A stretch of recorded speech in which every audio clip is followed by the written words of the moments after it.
My psycho mom never wanted me to have a girlfriend because she should be the only woman in my life. So when I brought over my first ever girlfriend, she exploded and made her cry. That was my breaking point and I went nuclear. Within a few months, my mom was begging for forgiveness and telling us she'll do anything to restore the relationship. Ever since I was a kid, my mom made it crystal clear to me that she would come before my wife. And so my dream of having a wife I loved was always dependent on my mother accepting her and liking her too. When I entered high school, I wanted to start dating, but every time I showed a picture of a girl I liked to my mom, she'd shut it down, saying I didn't need a girlfriend because she should be the only woman in my life. I knew deep down that what she was doing was wrong, but I pushed it away because I never wanted to make my mom upset. Fast forward 7 years later, I'm now 26, and at the last family gathering, I brought over my first ever girlfriend. I was positive she would be the girl my mom accepted. She was studying to be a veterinarian, was drop-dead gorgeous, and was a national level swimmer in high school. She kept reassuring me that things would be okay and that my mom would love her. For a second, I actually believed her, so when I knocked on my parents' door, I had more confidence than ever. But then my mom opened the door. "Hey mom, I would like you to meet my girlfriend Kate. What is this word doing here with my precious baby bull?" She interrupted yelling. Both mine and Kate's faces deflated and I tried to say something. "Mom, please just give her a chance. No, she doesn't get to just come into our house. She knows she's not good enough for you, doesn't she?" She turned to Kate. I saw Kate holding back tears and I felt so many emotions overcome me at once. Anger, embarrassment, hatred, everything. I told Kate we were going back to my car, and as I took her hand, my mom began speaking again. "Where are you going, honey? You're coming in. It's only this W word who can't." I stood in shock. I wanted to scream, but I kept my mouth shut and walked back to the car with Kate. My mom's voice got louder the more we walked away, as she was now getting angry at me for choosing Kate over her. The second we got back to my car, Kate broke down. She started crying, telling me this has never happened to her before, and she lunged into me asking if she was really such a bad girlfriend. I reassured her, and it's while I was holding her that I asked myself something. If I was my mom, would I raise my son and treat my girlfriend the way she does? And the answer was no, I wouldn't. I wouldn't have this weird, borderline gross obsession of isolating me from every single girl who has come near me. I wouldn't have stopped me from going to my favorite band's concert when I was 17 because my female cousin was going. I wouldn't have demanded I attend a boys-only high school. I wouldn't have shot down every girl I have ever tried bringing home, and I certainly wouldn't react this way to my son bringing over a girl as intelligent and beautiful and kind as Kate is. At that moment, for the first time in my life, I began fully resenting my mom. I comforted Kate, kissing her forehead while she cried, telling her it was okay. And as soon as she calmed down, I stormed out of the car and headed straight up to my mom's front door. She opened it, and as soon as she saw me, a smile formed on her face. "You made the right choice, hun." "Fing, shut up." Her face went white when I interrupted her. "I don't understand." "No, I don't understand." I interrupted her again. "What is wrong with you? Are you in love with me or something? Do you fantasize about me? Is that why you used to come into my room at night and cuddle me? Is that why you can't let me see a single girl in my life? Is that why you forced me to cut off every single female relative?" My mom was stumped. Her face became even paler, and for a second I actually thought my words were connecting with her. Until of course she turned sour again. "That's ridiculous. I just want you to understand that I raised you, no one else. The girls you pick need my approval. It's not my fault I have high standards." "High standards?" I exploded. "The first girl I ever brought over, you threatened to call her if she didn't leave your baby boy to you and you only." "Oh, you're exaggerating," she said in her usual dismissive tone. "No, I'm not, Mom. I hate you. I never want to see you again. I want you to know that I'm in love with Kate. She's going to be my girlfriend, and hopefully my wife and the mother of my kids. And you're not stopping it." I didn't even let her respond. I walked out and started heading back to the car. I got back in where Kate was wiping the last of the tears off her face. But as I put the key in, I heard Kate, "Oh my God, is that your mom?" My mom was running out of the house, and towards my car I revved up the engine.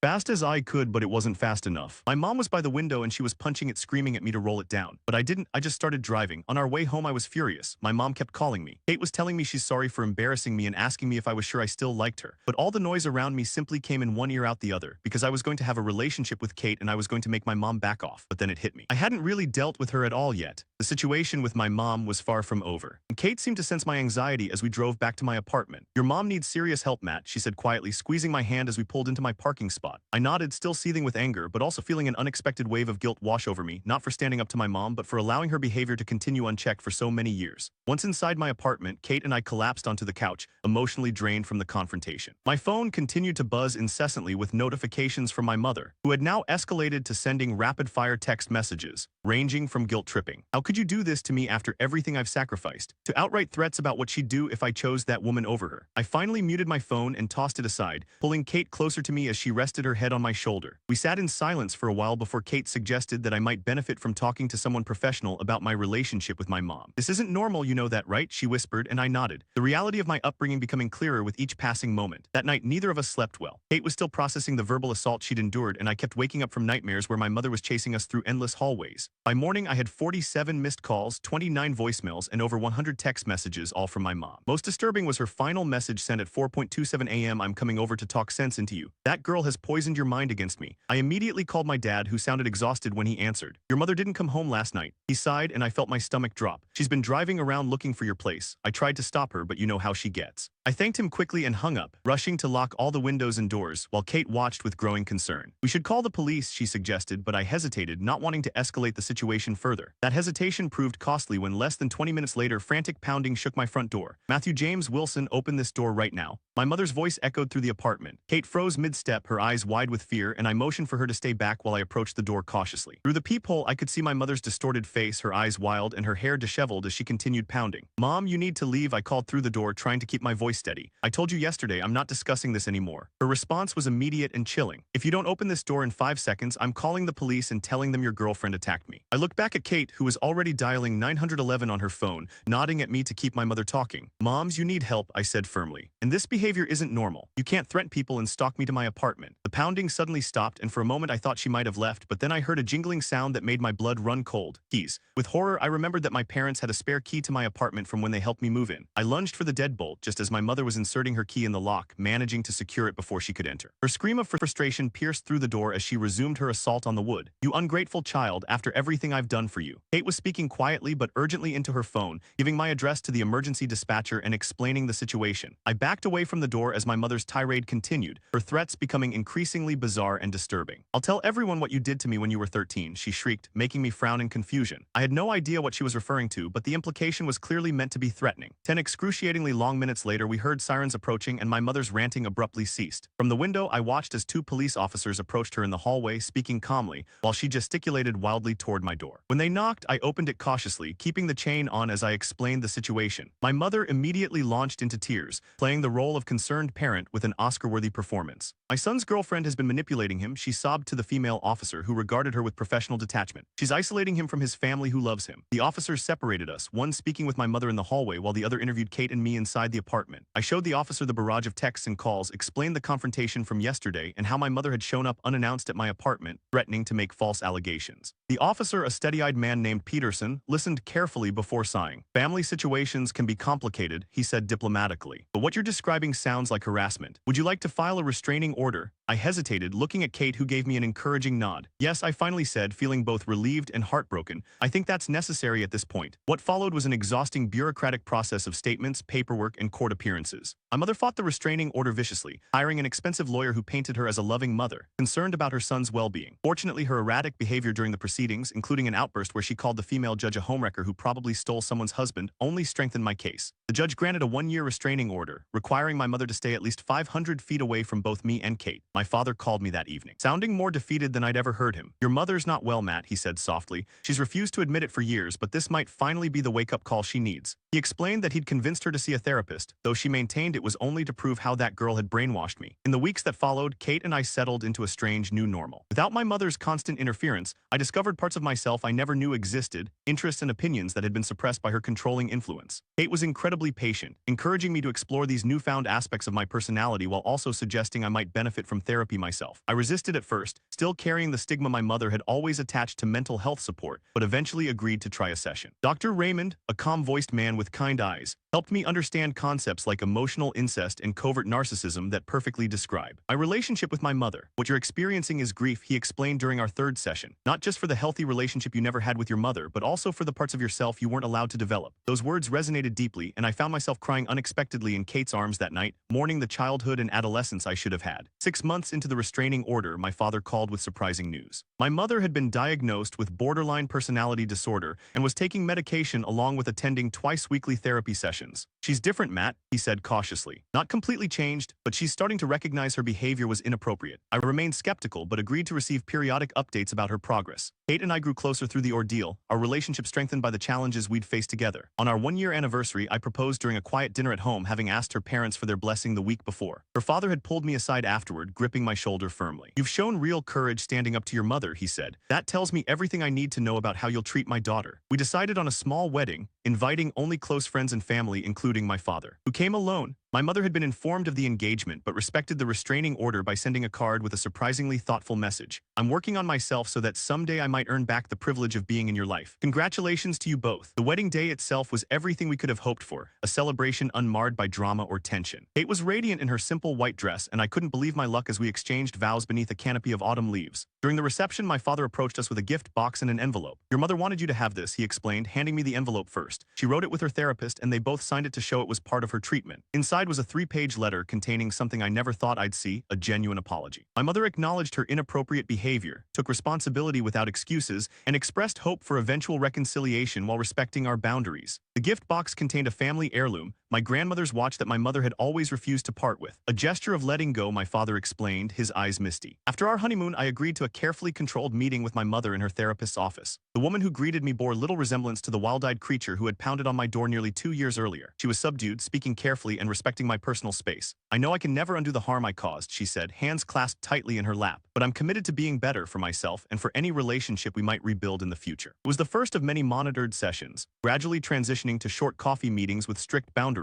Kate eventually joined some of these meetings, her presence a testament to her extraordinary compassion and strength. 3 years after our wedding, when Kate announced she was pregnant with our first child, we faced the difficult decision of how much access my mother would have to her grandchild. After much discussion, we agreed on supervised visits only, a condition my mother accepted with humility that would have been unimaginable before her treatment. The day our daughter Lily was born, my mother waited patiently in the hospital waiting room until we invited her in. Her hands trembled as she held her granddaughter for the first time, tears streaming down her face. "Thank you for this second chance," she whispered, careful to return the baby to Kate after just a few minutes. Our relationship with my mother will never be conventionally normal, but we've established a new paradigm based on mutual respect and firm boundaries. I still attend therapy regularly, working through the lingering effects of my upbringing, while Kate has become an advocate for families affected by personality disorders, starting a support group at the veterinary clinic where she now works as a senior practitioner. As for Lily, she's growing into a confident, joyful child who knows she is loved unconditionally, not as an extension of ourselves, but as her own person with thoughts, feelings and dreams we're privileged to nurture. And that perhaps is the greatest victory of all, breaking the cycle and creating a family defined by healthy love rather than unhealthy obsession. So that's how I dealt with my mom, not with dramatic confrontations or permanent estrangement, but with boundaries, professional help, and the unwavering support of the woman who became my wife. It wasn't quick or easy, and there were many setbacks along the way. But the journey transformed not just my relationship with my mother, but my understanding of myself and what it means to truly love someone. I didn't fully grasp the depth of that transformation until my daughter was born. I remember standing in the hospital room, this tiny human bundled in my arms. My wife smiled at us from the bed, exhausted but radiant. My mom hovered near the doorway, uncertain for perhaps the first time in her life. I invited her closer, watched her eyes fill with tears as she met her granddaughter. That moment crystallized something important for me. The boundaries I'd established weren't walls to keep her out. They were guardrails to help us navigate a healthier path forward. My therapist had prepared me for this day. We talked extensively about breaking generational patterns. I needed to be vigilant about not repeating my mother's mistakes, while also not overcompensating to the point of neglect. Finding that balance became my daily mission. The early months with the baby were a blur of sleepless nights and endless diaper changes. My mom offered to help and I agreed with clear conditions. She could come twice weekly for 3 hours, no unscheduled visits, and no undermining our parenting decisions. She pushed back at first, testing the boundaries. Like always, I stood firm without anger. And her first visit was tense and awkward. She critiqued how I held the baby, and she questioned our feeding schedule. My wife caught my eye across the room, our silent communication system in full effect. I took a deep breath and redirected rather than confronted. The next visit went better. Mom brought homemade food and actually asked before picking up the baby. Small victories and progress isn't linear though. A month later, she showed up unannounced at 7 a.m. on a Sunday. I answered the door in my boxers, dark circles under my eyes from a night of colic screams. Mom pushed past me with a bag of baby clothes she'd bought. I stopped her in the hallway, told her she needed to leave and call later for a scheduled visit. Her face crumpled like tissue paper. Old guilt came rushing back, that familiar undertow. But I stood my ground, and later that day she called and apologized. That was a first, and we rescheduled for Tuesday afternoon. The real breakthrough came during a family dinner when my daughter was 6 months old. Mom started her usual narrative about how no one had ever loved me like she did, how she'd sacrificed everything for me. I felt my wife tense beside me, protective as always. But instead of letting it slide or fighting back, I tried something new. I acknowledged her love and sacrifices. Then I gently suggested there were many ways to love someone. The conversation shifted. It wasn't perfect, but it was progress. Years of therapy had taught me to recognize the wounded child inside my mother. Her own upbringing had been harsh and conditional. She'd never learned healthy attachment. That understanding didn't excuse her behavior, but helped me respond with compassion rather than reactivity. As my daughter grew from infant to toddler, the dynamics shifted again. Mom became obsessed with being the favorite grandmother. She brought excessive gifts and she competed with my in-laws for attention. I implemented a gift limit policy for everyone. Mom complied reluctantly, but she complied, and she started therapy herself around this time. Never mentioned it directly to me. My aunt let it slip during a family gathering. I didn't press Mom about it, and some journeys need privacy. My daughter's 3rd birthday party became an unexpected milestone. Mom helped with decorations without taking over, and she deferred to our plans. She actually collaborated with my mother-in-law on the cake. My wife squeezed my hand under the table, her eyes saying everything. That night, after everyone left, I found myself sorting through old photos, pictures of me at 3, my mother's arms wrapped around me possessively. I studied my face in those images. images. And the anxiety in my eyes, the tense little shoulders, then I looked at photos from that day of my daughter laughing openly, moving freely between all the adults who loved her. The contrast hit me hard and I was breaking the cycle. This work affected my career too, and I became more assertive at the office, set clearer boundaries with clients, stopped taking on impossible deadlines to prove my worth. My boss noticed the change and respected it, promoted me. The extra money helped us buy our first house, a modest 3-bedroom with a yard. Mom offered to help with the down payment. I thanked her. But declined financial entanglements had always been her favorite leash. The house needed work. While weekends of painting and repairs, Mom showed up in old clothes, ready to help without criticism. She and my wife planted a garden together, small green shoots pushing through dark soil. And like hope made visible, my brother visited that summer and he'd moved across the country years ago. Minimal contact with Mom, he watched our new family dynamic with wary confusion. Asked me how I could stand to have her around at all. I explained about boundaries and about the work we'd both done. He just shook his head, said I was a better person than him. I'm not though, and just someone who made different choices. The holidays used to be battlegrounds and Mom demanding certain traditions, meltdowns if plans changed. And that year we hosted Thanksgiving, made it potluck style. Mom brought her famous stuffing without insisting everyone acknowledge its superiority. She helped clean up afterward and she left when she said she would. My wife cried after she went home and said she'd never thought this was possible. I hadn't either. Honestly, raising a child while healing my own childhood wounds proved complicated. I found myself overreacting to normal developmental stages. My daughter's first tantrum triggered something primal in me. I walked away, hands shaking, and called my therapist the next day. We worked through it, developed strategies for separating my past from her present. My mother noticed these moments too. Once, after witnessing me struggle with my daughter's defiance, she approached carefully, said simply that I was doing a good job, that I was a good father. Those words shouldn't have meant so much coming from her, but they did. When my son was born 2 years later, the family dynamics shifted again. Mom seemed more relaxed this time and less desperate to prove herself. She'd established her place in our family system, knew the boundaries would hold, and knew her role was secure if limited. My father had remained peripheral through all this. His presence in my childhood had been like furniture, there but unresponsive. And he called when my son was born, actually sounded interested, and started visiting more often, started talking more. Mom and Dad in the same room still generated tension. Some wounds never fully heal, but they managed civil interactions centered around the grandchildren. My therapist helped me understand I couldn't fix their relationship, only navigate my own connections to them. Work stress peaked when my son was 6 months old. A major project went sideways, and deadlines loomed. Impossible sleep deprivation clouded everything, and old patterns beckoned. Work myself to exhaustion and prove my worth through productivity. I caught myself this time and requested deadline extensions, delegated where possible, and made it home for dinner most nights. My wife's career was taking off too, and we juggled child care and household responsibilities, sometimes smoothly, sometimes with friction. Mom offered to watch the kids one afternoon a week, consistent, reliable help, and she followed our parenting guidelines without comment. One day I arrived to pick them up and found her reading to them. No pressure, no performance, and just presence, just love with open hands. The contrast with my own childhood stories hit me. Friendship became possible between us around this time, not just mother-son obligation, but actual enjoyment of each other's company. We discovered shared interests in gardening and history documentaries, simple pleasures without emotional manipulation. And my daughter started kindergarten. Mom came for the first day photos. She stood back, letting us have our moment while still being included. Later, she showed me a photo of my first day, same age, her gripping my hand so tight my fingers were white, history not repeating itself, and my brother's wedding brought extended family together. Old tensions surfaced immediately, and aunts who enabled Mom's worst behaviors, cousins who remembered how she'd treated me. Side comments and raised eyebrows when they saw us interact civilly. Mom felt it too and grew withdrawn at the reception. I found her alone on the venue's patio. For once, I didn't feel responsible for her emotions. I sat with her briefly and acknowledged things were different now.